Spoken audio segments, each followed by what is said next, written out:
Assalamualaikum warahmatullahi wabarakatuh. Kami dari kelompok 8 yang beranggotakan saya Elsa Amelia Zahra dengan NIM 22111011030. Selanjutnya, Saya dengan nama Rono Danjatmiko dengan NIM 22111101019 dari kelas S1 TTS 10A. Kemudian saya Amalia Bahari dengan NIM 22111101023. Selanjutnya rekan saya dipersilahkan. Kemudian ada saya Baladewi Tantriana Mahanani dengan NIM 22111101007. Kemudian akan dilanjutkan oleh rekan saya. Baik, saya Brilin Anditya Pratama dengan NIM 22111101087. di sini kami akan mempresentasikan tutorial terkait pembuatan coverage planning untuk daerah Tembalang, Semarang. Pertama, kita buka terlebih dahulu untuk atolnya. Kemudian, karena kita ingin membuat planning baru, maka kita klik File, terus New, terus klik yang From a Document Template, kemudian klik yang 5G, karena kami ingin melakukan planning 5G. Jika ingin melakukan planning 4G, nanti memilih yang planning 4G LTE. Kemudian setelah klik yang 5G, kita klik OK. Setelah itu, centang hanya pada bagian yang 5G NR atau 5G New Radio. Kemudian tunggu hingga prosesnya selesai. Lalu setelah itu kita melakukan import data-data clutter dan juga height-nya. Buka folder yang telah dipersiapkan. Klik yang data clutter, kemudian pilih yang height. Pada bagian index, klik open, dan kemudian pilih yang bagian altitude untuk data type-nya. Setelah terimpor akan tampil seperti ini, akan tampil altitude-nya. Selanjutnya, kembali impor untuk yang classes, yang clutter, index, kemudian data type-nya pilih yang clutter height, clutter classes terlebih dahulu. Untuk clutter classes ini berfungsi untuk mengklasifikasikan apakah wilayah tersebut termasuk forest, hutan, atau misalkan daerah yang terbuka atau open, atau daerah daerah pedesaan dan lain-lain. Selanjutnya, pada bagian data clutter juga, data type-nya dipilih yang clutter height. Untuk data clutter height ini nantinya akan tampil berapa meter sih di tanah tersebut dari atas laut seperti itu.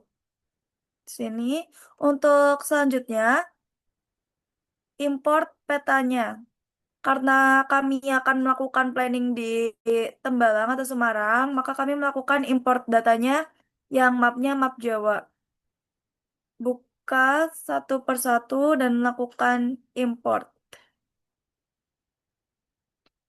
Di sini untuk peta map Jawanya ada dua, jalan satu dan jalan dua. Kami import dua-duanya. Setelah itu, klik pada bagian dokumen, properties. Untuk bagian projectionnya, pilih yang WGS 84 UTM Zone. Kemudian karena bagian Semarang atau Tembalang itu waktu WGS-nya itu yang 49, maka diklik yang 49 ini. 49 terus klik OK. Untuk yang bagian displaynya, pilih yang WGS 84. Selanjutnya untuk degree formatnya yang minus XX ini. Setelah semuanya oke, maka diklik OK. Selanjutnya, tambahkan online online map. Di bagian tab Geo, pada bagian tab Geo, pilih yang online map, kita tarik ke atas hingga yang paling atas, kemudian klik kanan New. Bagian name-nya kita pilih yang OpenStreetMap. Kemudian kita OK-kan dan kita centang hingga berubah seperti ini. Kemudian kita cari untuk bagian Tembalang atau Semarangnya. kita cek terlebih dahulu di sebelah mananya. Nah, kita zoom hingga nantinya mendapatkan lokasi Tembalang atau Semarang sesuai yang ingin kita planning.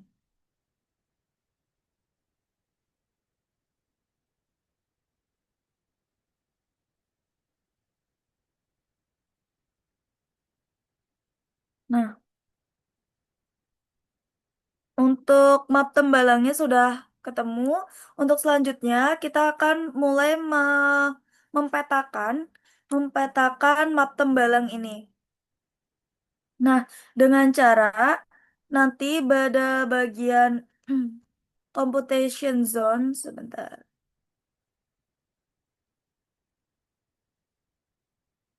Klik bagian zone, terus computation zone, kemudian draw polygon. Kenapa di draw polygon? Karena kita masih belum punya peta map atol yang di daerah Tembalang ini. Jadi kami melakukan draw polygon secara manual.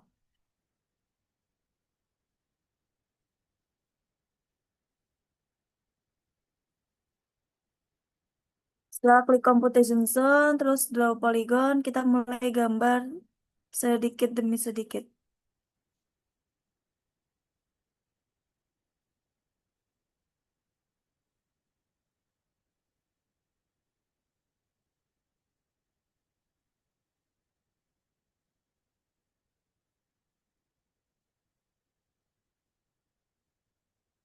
Pastikan ketika melakukan draw polygon sudah disesuaikan dengan peta peta asli daerah yang ingin di planning. Meskipun ketika draw polygon tidak terlalu persis, tapi setidaknya untuk gambar wilayahnya itu kurang lebihnya sama.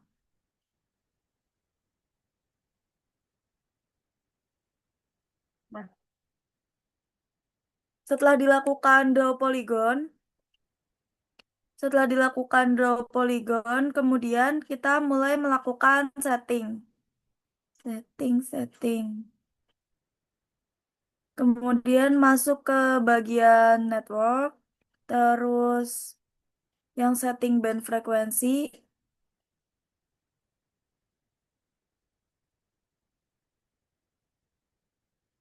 Nah, untuk bagian frekuensi, pada bagian band kita open table.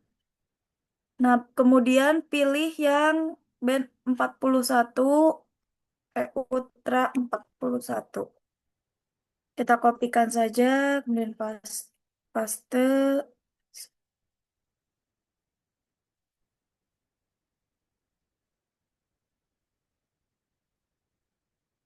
Nah, kemudian untuk namanya diubah menjadi tempat planningnya masing-masing. Untuk frekuensinya, untuk frekuensi 5G kami pakai yang di 3500 MHz. Kemudian lanjut yang carrier, kita klik kanan, open table juga. Pilih yang bagian NR 100 MHz.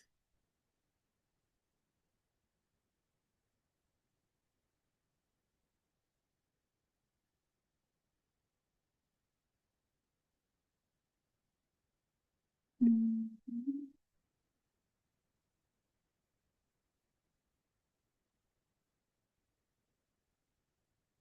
sebentar. Nah, ini dia. Kita kopikan, kemudian kita taruh di yang paling bawah, dan kita beri nama juga. Frekuensinya di 3500.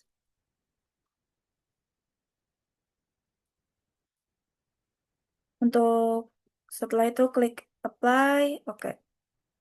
Kemudian kita melakukan konfigurasi antenanya pada bagian antena. Sebentar. Nah, untuk yang antena, ini kita klik kanan terlebih dahulu, terus group by, kemudian pilih yang min frekuensi. Setelah itu nanti pilih yang min frekuensi 2560. Nah, Kemudian pilih yang bagian ini, teman-teman.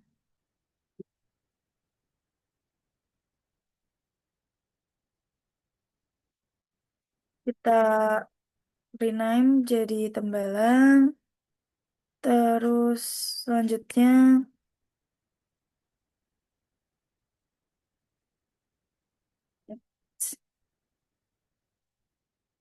17.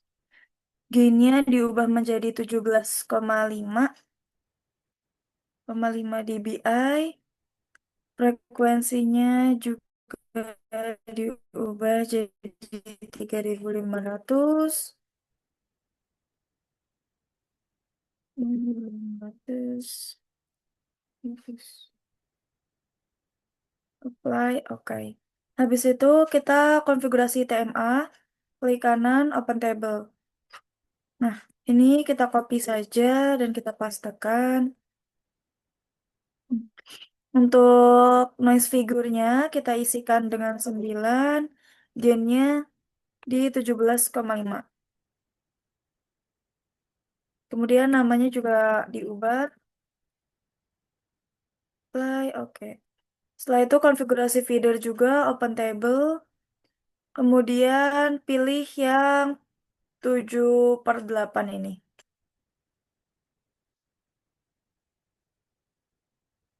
Kemudian setelah itu di oke saja.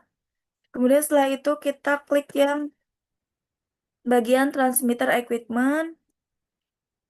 Kita open table. Klik yang default Ethnopy, kita kopikan saja. Setelah itu kita ubah sebentar. Setelah itu kita ubah noise figure-nya jadi 9 dan kita ubah namanya juga.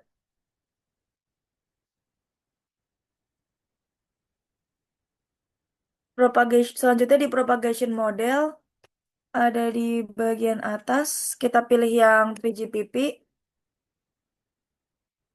Kita pilih yang bagian 3GPP. Terus kita ubah jadi urban makro. Urban makro. Kemudian kita apply. Oke. Setelah itu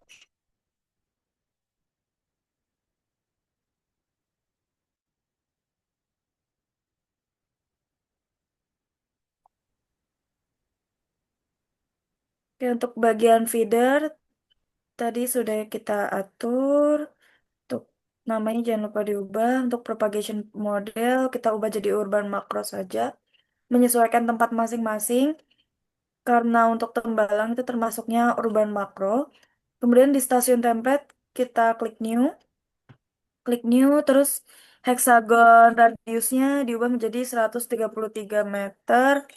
Hexagon radius namanya juga jangan lupa diubah menjadi Tembalang.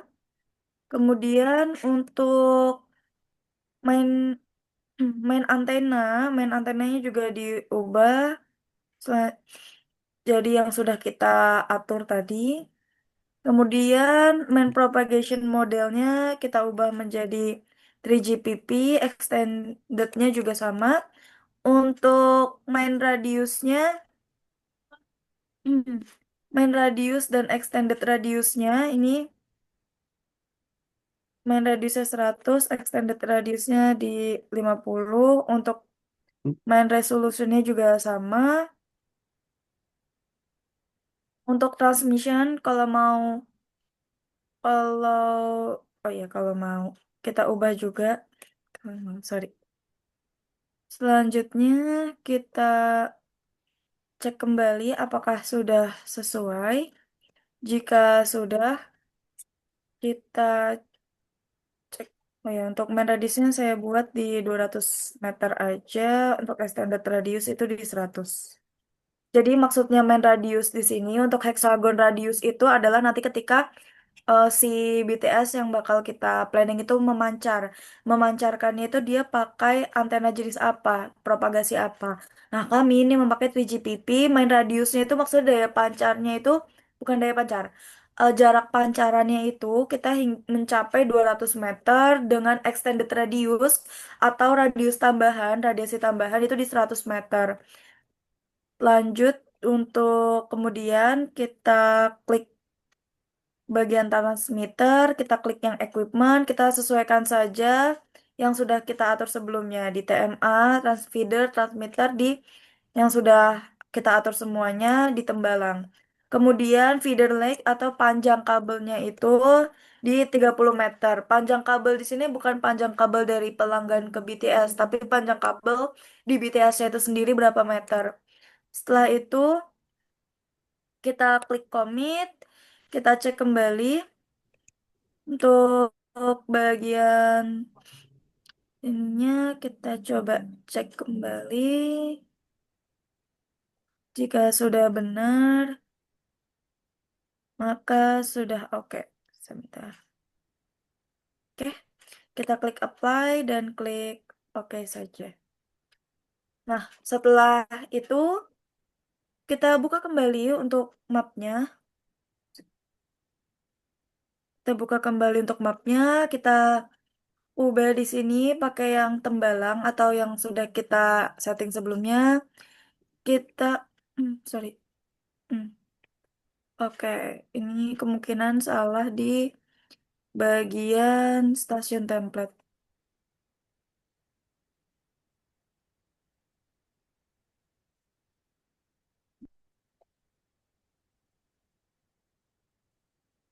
Kemudian ini ada salah di bagian stasiun template. Ini kita coba ubah.